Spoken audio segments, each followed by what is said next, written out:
ତେଣୁ ଏଇ ବ୍ୟକ୍ତି ତୁରନ୍ତ ଉତ୍ତର ଦିଏ ଯେ ମୁଁ ଭଲ ନିଷ୍ପତ୍ତି ନେଇଛି ଯେ ମୁଁ ବାଜପକ୍ଷୀ ହେବାକୁ ଚାହୁଁଛି।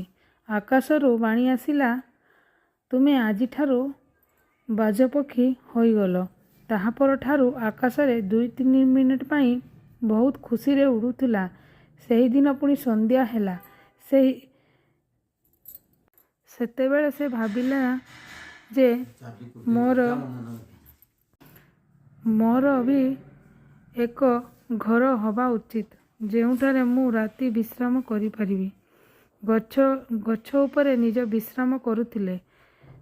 ସେ ସକାଳ ହେବା ମାତ୍ରେ ଶିକାର ଖୋଜିବାକୁ ବାହାରିଲେ, କିନ୍ତୁ କୌଣସି ଶିକାର ଦେଖିବା ନାହିଁ କି ଶିକାର କିଛି ପାଏ ନାହିଁ। ତାପରେ ସେ ଜଙ୍ଗଲକୁ ମଧ୍ୟ ଗଲେ, କିନ୍ତୁ ସେଠି ବି କିଛି ପାଇଲେ ନାହିଁ। ସେ ହତାଶ ହୋଇ ନିଜ ବସାକୁ ଫେରିଲେ। ଚିତ୍କାର କରିଥିଲେ ସେ ବେଳେ ସେ ଗଛ ବସି ଅସୁସ୍ଥ ପକ୍ଷୀ ଉପରେ ପଡ଼େ ଯାହା ଆହତ ଅବସ୍ଥାରେ ଥାଏ। ଡେଣାକୁ ଅଲଗା କରି ସେ ପକ୍ଷୀକୁ ଖାଏ ଏବଂ ସେ କାଲି ଆଉ ଗୋଟିଏ ପକ୍ଷୀର ଶିକାର କରିବା ପାଇଁ ଜଙ୍ଗଲ ଆଡ଼କୁ ଯାଏ। ପକ୍ଷୀର ଶିକାର କରିବା ପାଇଁ ଜଙ୍ଗଲ ଆଡ଼କୁ ଯାଏ।